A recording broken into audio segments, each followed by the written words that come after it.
6:09, señores. Como habíamos anunciado, está con nosotros ya Manuel Cabral, vicepresidente ejecutivo de la Asociación Dominicana de la Industria Eléctrica, quien nos va a poner al día de esta industria tan polémica aquí en la República Dominicana. Bienvenido, Manuel. Muchas gracias a ustedes por tenerme hoy. Tú sabes que yo quisiera hacer una pregunta periodística para que la gente se edifique y comenzar con Manuel explicando qué es la ADIE, porque son muchas las personas que todavía no conocen. Entonces, partir de ahí, de qué es la ADIE, quiénes la integran, cuál es su misión o rol. Es una muy buena pregunta. Bueno, la Asociación Dominicana de la Industria Eléctrica es la asociación que agrupa a todo el sector privado que tiene inversiones en el sector eléctrico dominicano. Originalmente comenzó por el grupo de generadores, por los principales generadores del país, pero hoy en día lo hemos ido ampliando para cubrir el sector completo, que sea la voz, que sea la representación de toda la inversión privada en el sector eléctrico. Como sabemos, el sector eléctrico dominicano está dominado por inversiones públicas, por el gobierno dominicano, porque el gobierno dominicano controla, vamos a decir, la hidroeléctrica del país, las hidroeléctricas, la transmisión, la distribución y comercialización, y ahora, bueno, va a tener una planta de generación también. Es decir, que el espacio donde el sector privado trabaja es reducido en el sector eléctrico dominicano. Habíamos conversado con usted anteriormente en el programa El Tribunal de la Tarde recientemente y nos pareció muy interesante algo de lo que comentaba y queremos traerlo aquí porque nos hablaba sobre cómo se ha ido reinventando la matriz de generación de la energía en nuestro país y cada día nos abocamos más hacia las energías renovables. ¿Qué porcentaje? ¿Cómo ha ido creciendo? ¿Cuál es la situación actual? Sí, también una muy buena pregunta. Tengo que decir.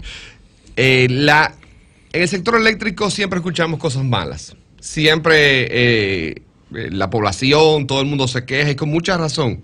Porque hoy en día, es decir, en el 2019, tener cortes de electricidad todos los días es algo que es impensable. Cuando todos dependemos, bueno, y aquí un buen ejemplo de toda la tecnología que hay, dependemos tanto de tecnología y cada vez más vamos a depender de la tecnología. Todo eso es impulsado por electricidad. Ayer mismo hubo un corte de más de 5 horas en el Distrito Nacional, Arroyo Hondo, en Sánchez La Fe, toda esta zona por aquí, más de 5 horas tuvimos en luz ayer. Entonces, lamentablemente, esa es la situación que vivimos en el sector eléctrico dominicano, pero hay luces, hay cosas buenas, y algo bueno que como país tenemos que resaltar siempre es la diversificación de la matriz de generación eléctrica. Hace 20 años, cuando se reorganizó el sector, teníamos una matriz dominada totalmente por derivados del petróleo, es decir, por generación a base de diésel, de búnker, todos los derivados del petróleo, 80 y pico por ciento, 86% era la matriz. Hoy en día tenemos una de las matrices más diversificadas positivamente en la región y si nos comparamos con nuestros competidores, ese 86% se ha reducido a 36%, es decir que hoy en día solo se genera cerca de 35-36% de electricidad con derivado de petróleo. Gas natural, que no existía en ese momento, ha tomado una gran parte del país de generación, lo cual es muy positivo. Hasta hace poco éramos los únicos en Centroamérica y Caribe, con excepción de Trinidad y Tobago, que generábamos a base de gas natural. Ya Panamá hizo una réplica, vamos a decir, de la planta que AES tiene en Andrés. Las energías renovables cada día juegan un rol más importante. De no existir hace 4 años, hoy en día andan por 6% de la generación. Y lo más importante es, como hemos visto, que va a seguir penetrando. Es decir, hay varios proyectos que están en camino, que se están haciendo, y entendemos que para final del año que viene, 2020, va a andar por 8% de la generación de la matriz, lo cual es un paso muy importante. Pero si hace 4 años no teníamos nada, teníamos apenas un parque eólico y después uno solar que el monoplata solar. Manuel, dentro de las falencias del sector eléctrico hay siempre una diatriba entre la responsabilidad mayor, si de generación o de distribución. Y bien nos has hablado sobre el estado actual de la generación en torno a esa evolución hacia energías renovables o energías alternativas, pero nos gustaría saber en cuanto a la distribución, cómo vamos y si hay alguna responsabilidad mayor de uno de estos dos sectores. El tema del sector eléctrico y las falencias, como tú indicas, del sector eléctrico se da por la parte de distribución y comercialización. Okay. ¿Y qué pasa? Bueno, lamentablemente es muy simple de explicar. Es que en la distribución se pierde cerca del 30% de la energía eléctrica. ¿Y por qué? Por robo, fraude, muchas cosas. Por todo. Por líneas que no son buenas, perdón, de distribución. No le ponen contadores a los clientes, se roban la energía eléctrica por una serie de factores. ¿Qué quiere decir ese 30%? Ese 30% quiere decir que la energía que reciben sus contadores, las distribuidoras, pierde 30%. Es decir, que no le llega al usuario 30% de esa energía. Hay un desperdicio de 30%. O le llega y no se cobra. Okay. Entonces, es una situación que crea una falta de sostenibilidad financiera en las sedes. Eso, además de los altos gastos operativos que tienen. Y eso no lo decimos nosotros. Hay muchos estudios realizados por ahí que comparan nuestras distribuidoras con sus pares regionales, que con quien no tenemos que comparar, y los gastos operativos los superan con creces. Entonces tú tienes esa dualidad, tú tienes que pierden cerca del 30% de electricidad, más tienen gastos abultados. Y eso conjunto te lleva a que lamentablemente sean deficitarias en su operación. Y por eso vemos, lamentablemente, cada año como el gobierno central tiene que hacerle subsidios a las distribuidoras para poder lograr que paguen sus compromisos. Entonces es una situación muy fuerte que vivimos en el país y eso es lo que conlleva, no obstante tenemos suficiente energía eléctrica disponible de generación, a que haya cortes, porque lo que hacen las distribuidoras es que... Los famosos apagones, para que la gente... Exacto, los apagones. Entonces, ¿qué pasa? Las distribuidoras tienen circuitos A, B, C, D, ¿correcto? El A es el que ellos califican donde mejor pagan y por ende dan menos cortes. Supuestamente hay circuitos de 24 horas en el país, pero lamentablemente yo vivo en uno de 24 horas. También, tuve 5 horas sin luz ayer. Y a mí tengo que decir, a mí me dan apagones, que casi diario yo podría decir. Y si eso lo llevamos a los circuitos D, que son donde las pérdidas no son 30%, sino son mucho mayores, es decir, que ellos pierden mucho dinero en esos circuitos, los apagones llegan hasta de 12 horas al día. Wow. Entonces, ese es el problema grande del sector eléctrico dominicano. Brevemente, Manuel, para que no se pierda algo que Manuel apuntaló, esto del déficit eléctrico es pagado con dinero de los impuestos, tiene el gobierno que financiarlo. ¿Por cuánto anda en este momento? No, acaba de salir la cifra y por eso no tengo el detalle exacto de cuándo, pero estamos hablando de millones y millones de pesos que se tiran y lamentablemente ese dinero que se pierde, porque es dinero que es... falta de gerencia. Exacto, es dinero que se pierde por esa falta. Entonces no es dinero que está aportando la productividad. Y hay algo importante que no podemos perder de vista, que no solo es el dinero que tú mencionas del subsidio a las distribuidoras. Todos nosotros también subsidiamos a las distribuidoras. ¿Por qué? Porque nosotros tenemos que tener plantas de generación, tenemos que tener inversores, tenemos que tener linternas, lo que tú quieras tenemos que tener para poder paliar las horas de apagones que nos dan. Y eso eleva los costos. Claro. Y según un estudio que hizo Intec y el BID, esos costos andan por cerca de $500 millones. Madre de Dios. Tanto anualmente, tanto el sector, nosotros, es decir, los clientes, como los negocios. Si tú los juntas los dos, todos los gastos que tienen, y peor aún, es decir, porque la cosa, yo dije que el sector eléctrico... la cosa es más grave. Lamentablemente, es verdad, tiene un impacto negativo por el mal manejo, vamos a decir. Lamentablemente, en el área comercial, en los negocios, los que más sufren son los pequeños y medianos negocios. Claro. ¿Por qué? Porque son los que tienen que tener, o los que pueden tener plantas de generación menos eficientes, o inversores que también no son muy eficientes. Entonces eso lleva a que ese PAI de 300 y pico de millones de dólares que ellos invierten anualmente para pelear los apagones sea mayor en los pequeños y medianos negocios. Manuel, y este tema he venido escuchando para movernos un poco ya en el ámbito público-privado. ¿Cuál es el conflicto que existe en Macao con EDESTE? ¿Qué es lo que está pasando ahí? Muy interesante. Sí. Y tú te refieres al conflicto de EDESTE y CEPEM. Exactamente. CEPEM es... el Consorcio Energético Macao... Punta Cana, Macao. Punta Cana, Macao, exacto. Ellos son un sistema aislado, como se llama en la República Dominicana. Surgió precisamente de cuando la red nacional de electricidad no llegaba a los puntos turísticos. Y entonces los gobiernos de esa época dieron concesiones, sistema aislado, sí, para que la energía eléctrica pudiese llegar de manera sostenible y bien a los polos turísticos que se desarrollaron en esa época. Entonces CEPEM tiene una concesión de un área geográfica determinada, con papeles y con todas las autorizaciones del lugar, y lamentablemente ha tenido un conflicto ya de años con la distribuidora EDESTE, que le entra y le penetra a parte de su concesión, en este caso a la laguna de Nisibón. Ahí es que está el conflicto. Ahí, entonces, es un conflicto que no debiera de haber en la República Dominicana. Que puede provocar daños peores. Porque CEPEM tiene su área geográfica muy delimitada y autorizada por los órganos regulatorios, y tiene un fallo a su favor. Lamentablemente ese fallo fue apelado. Y ese conflicto sigue en pie. Ahí lo que llamamos, y lo llamamos conjuntamente con una serie de asociaciones del sector empresarial dominicano, desde el CONEP, es decir, todo lo que tienen que ver con la inversión privada, protección de la inversión privada, es que se tiene que tomar una decisión lo antes posible y salvaguardar los derechos de CEPEM, en el sentido de que son derechos adquiridos que tiene, su concesión está validada, y todas las inversiones que ha hecho ahí en esa... O sea, actualmente no se le ha retirado la concesión a CEPEM. No, claro que no. Claro que no.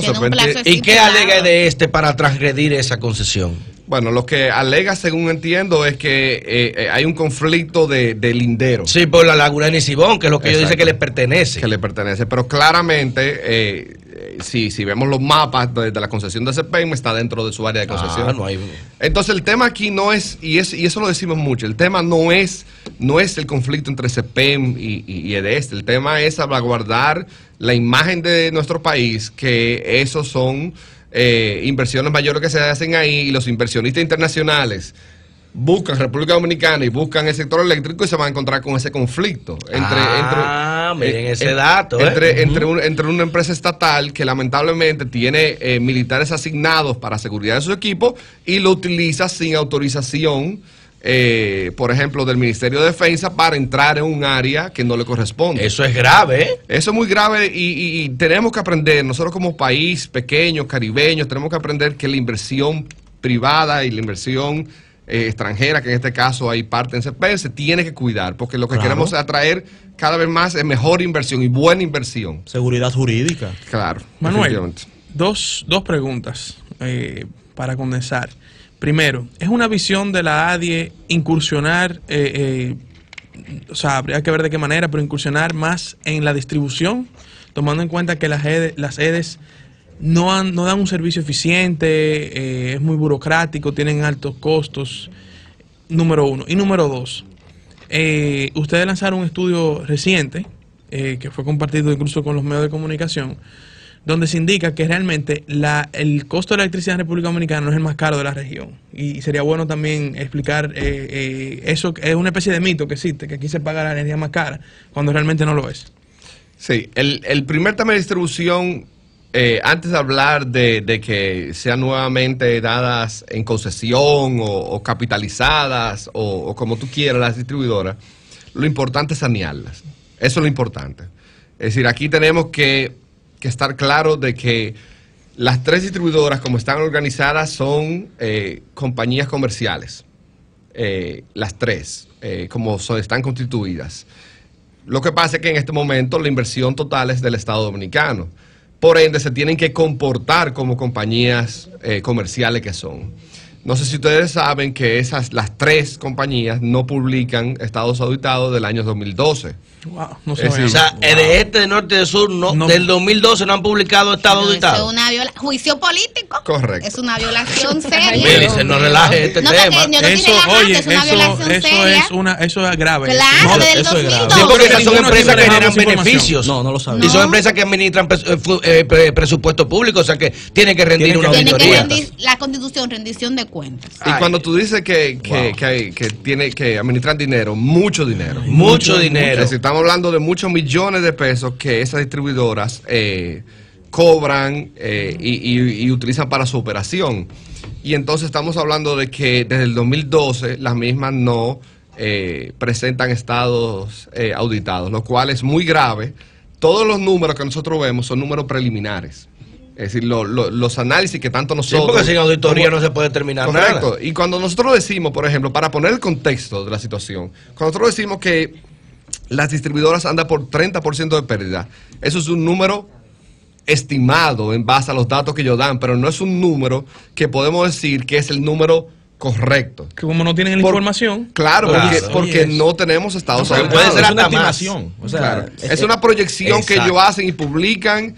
Lamentablemente no tenemos contraparte para saber si esa información es la información correcta y seria. eso es gravísimo. O sea, que hace 7 años aquí las GED no publican un estado auditado de Eso es Eso es primicia, grave. es una primicia, un periódico. Claro. Sí. Entonces esa es la situación. Entonces lo primero que hay que es sanear las sedes. Las sedes tienen que volverse sostenibles, tienen que lograr bajar sus costos operativos, reducir las pérdidas. El tanto hablado pacto eléctrico que no se firmó, lamentablemente, un capítulo completo te habla de cómo llevar las sedes a la sostenibilidad financiera. Y eso es muy importante. Ahí tú tienes, por ejemplo, el otro tema que tú mencionas, del tema del precio. Aquí la tarifa eléctrica no varía. Mes a mes ustedes publican, y yo no sé de verdad por qué los periódicos lo siguen publicando, que la tarifa eléctrica se mantiene sin variación. Todos los meses lo vemos. Y no se aplica la tarifa técnica, que es la que manda la ley de electricidad. Entonces, si bien hablamos o no hablamos del pacto eléctrico, lo que tenemos que hacer es cumplir la ley en la República Dominicana.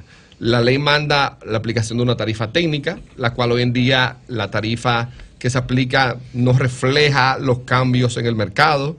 Pero eso implicaría que a la gente le aumentaría el precio de la energía eléctrica. No, claro que no. Inclusive, y voy a hablar del tema del precio, hubo un momento donde se debió haber hecho y no se hizo, cuando los precios bajaron de manera drástica. Y voy a explicar eso un poco ahora, más adelante. El tema es, por ejemplo, que las distribuidoras tienen que comprar cerca del el 80% de su electricidad con contratos. Y hoy en día anda por 50%. Y cuando en el mercado spot es sin contrato. Sin contrato, sin proyección. Eso es lo que tenga ahí. Pásame eso que está ahí al precio que sea. Claro, y eso es otra falencia de nuestro sector. El tema de precio es importante.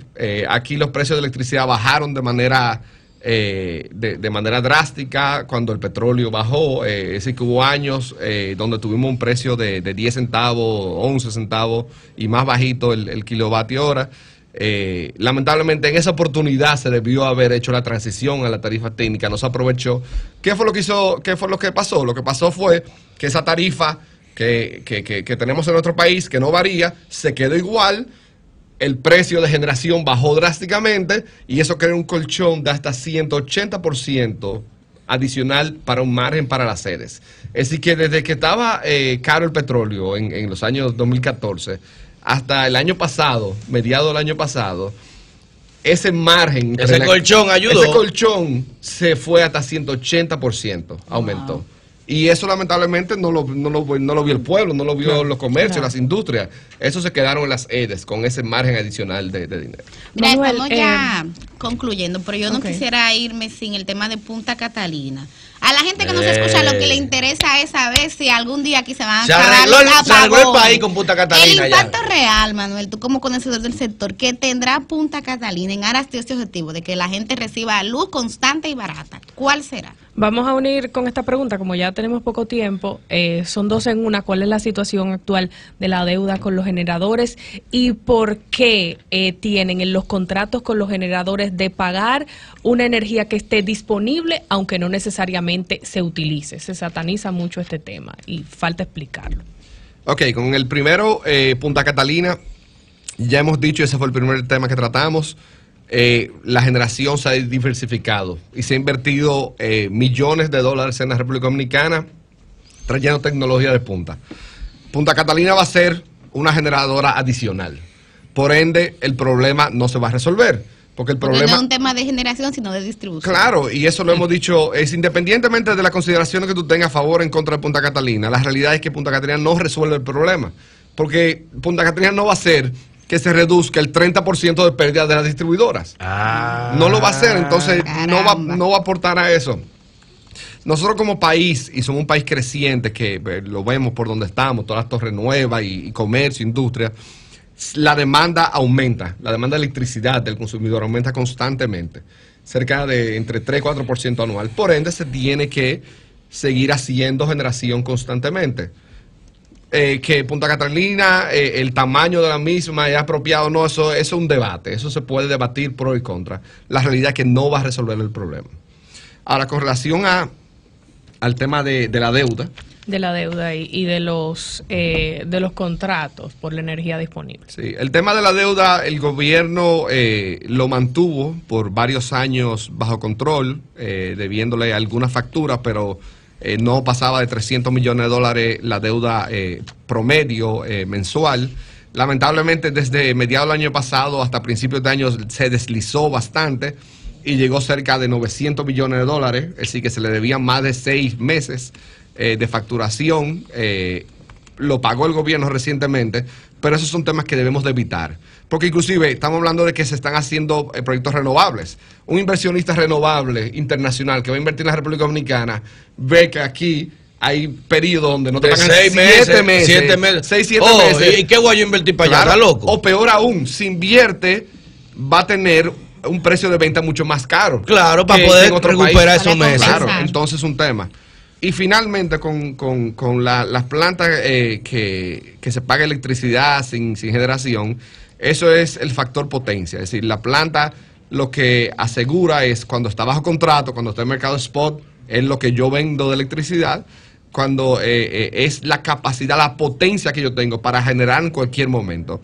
Pero eso es una métrica en base a la disponibilidad. Es decir, si yo no estoy disponible, a mí no van a hacer un pago, pero es el pago menor. Todo negocio lo que le interesa es producir, al igual que la generación. La generación lo que le interesa está en línea y vender su electricidad.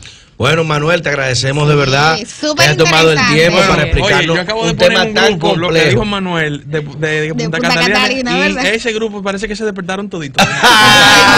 Le agradecer esta explicación llana, que el pueblo entienda, y la primicia de las EDE que vamos a estar difundiendo ya por estos medios, y de haberte levantado un sábado a compartir con nosotros. Pero mira de verdad qué que chulo, sí. él trajo a su hijo, Claro, el a primito, la gente es que un dice que primito. no puede venir a soltar los sábados por el tema familiar. Mira, Venga con la familia. con su muchacho a Claro, cuenta, con la señores. familia. Vamos a la pausa y volvemos a este sol de los Gracias, sábados. Manuel. El sol de los